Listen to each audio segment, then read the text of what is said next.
And one of the things that I was thinking about is that the Canon C50 is a really nice camera. I'm so excited for the folks that shoot Canon to have that body style. I have the FX30 and absolutely love that body style. And so for those of you that shoot Canon, I think that camera is going to be great for you.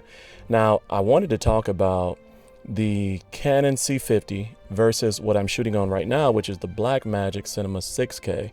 And the reason I wanted to talk about that is because I don't think it's really a race in order for there to be new technology on the market. I think the real race is whether or not Blackmagic is able to get really good autofocus. And I think that's the only reason that Blackmagic isn't, you know, at one of the in the top 3, right? And it's because their workflow is great. The look of the Blackmagic Cinema cameras are phenomenal. People are literally still using the Blackmagic Pocket 4K in 2025, and that's under $1,000.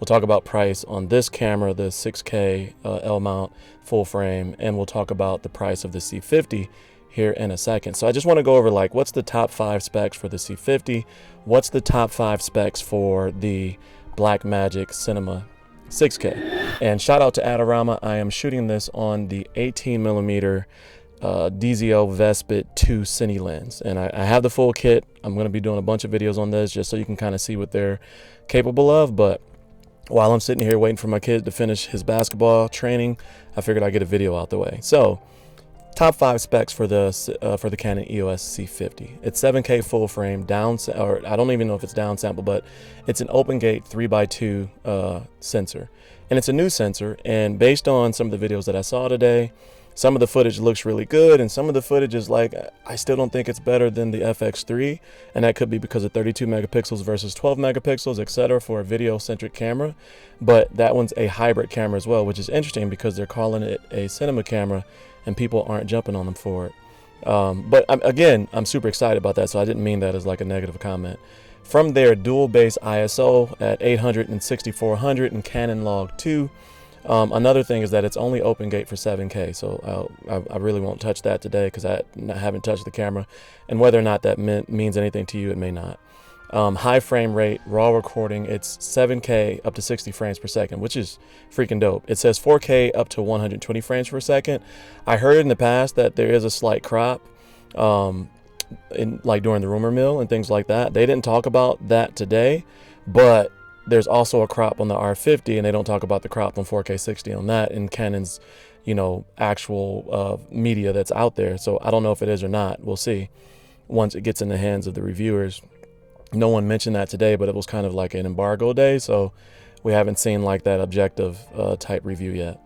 Dual pixel CMOS autofocus 2 with subject detection. That is where Blackmagic is not able to keep up with the market. Even though it's the best, it's one of the best, I won't say it's the best, but it is one of the best pictures that you can get for a camera. It just can't keep up with mass usage because of there's no autofocus. And it took me 5 years with my Sony cameras before I was brave enough to try a manual focus lens and things like that consistently. Here we are, and I'm absolutely loving it. But for mass adoption, you kind of need that autofocus. Workflow friendly. Features simultaneous 2K crop recording for vertical square outputs, CF Express B and SD dual cards, etc. So let's talk about the top 5 specs of the Blackmagic Cinema 6K. Full frame sensor at 6K, and it's 36 frames per second with 13 stops of dynamic range, and I believe the Canon is 15 stops, so it does beat it there. But again, that picture just didn't look good, and you know Blackmagic is really like specific in their dynamic range. They don't fluff, and so I don't know yet till we get it measured. We need a Gerald Undone video to see if it's actually 15 stops. And then this records in simultaneous RAW. It also can record out to H.264, like out, etc. As far as the price range, $38.99 for the Canon C50, $3,089 for the Blackmagic Cinema 6K, but I've seen that at all the way down to like $1,500 doing NAB. And so I've seen that price kind of drop to that point. One second, my son's getting in the truck. Come on.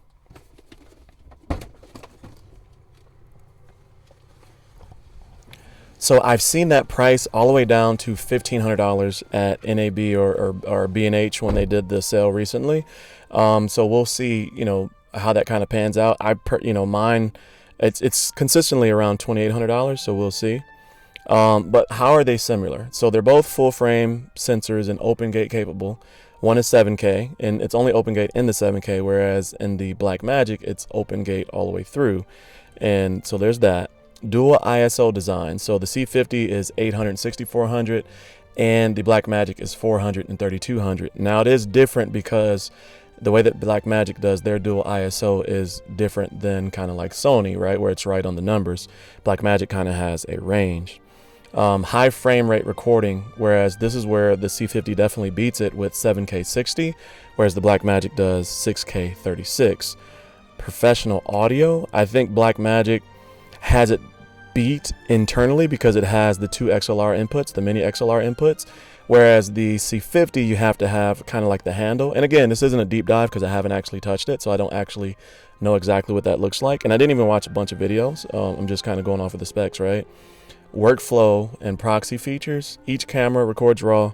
Each of them can create proxies and all of those different things. So it's very similar to the workflow. However, Blackmagic I think has it beat because it has the DaVinci Resolve workflow, and Blackmagic RAW is just really easy to color grade. In fact, if you're a new user, I almost recommend trying to color grade on Blackmagic RAW before you try something like an S-Log3 Sony or a C-Log over at Canon. Blackmagic just makes it really easy. And so I guess my conversation on this camera is whether or not well, let me say it this way. The C50 is definitely an amazing camera, and I'm super excited for what that offers for the Canon users. They've been waiting for a body like that. But it's just super interesting that Blackmagic is kind of over here to the side, and the picture is really good, and it is really an occult following.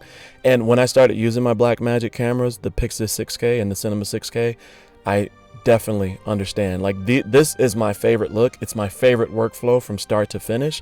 Just without the autofocus, it just isn't as practical. So I'm super interested to see what people think. And also let me know what you think about this vlog setup from the Blackmagic Cinema 6K and the DZO Vespid Prime 2 Cine lenses sitting here in my car. I wanted to try this out, see if it was practical, and I got a really crazy setup. So I don't know. Let me know your thoughts. As always, stay cozy in that crazy world, and I'll see you in the next video. Peace.